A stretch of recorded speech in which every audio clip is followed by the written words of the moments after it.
Well, new for you at 4, one of the men charged in a case of several business burglaries has changed his plea and was sentenced.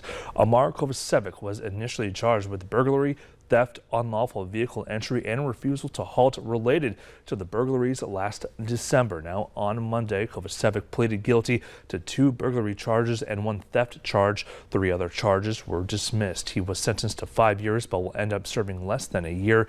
He must first serve 1 year and 1 day, but was given credit for 137 days already behind bars. Now, that sentence is followed up by 18 months of supervised probation.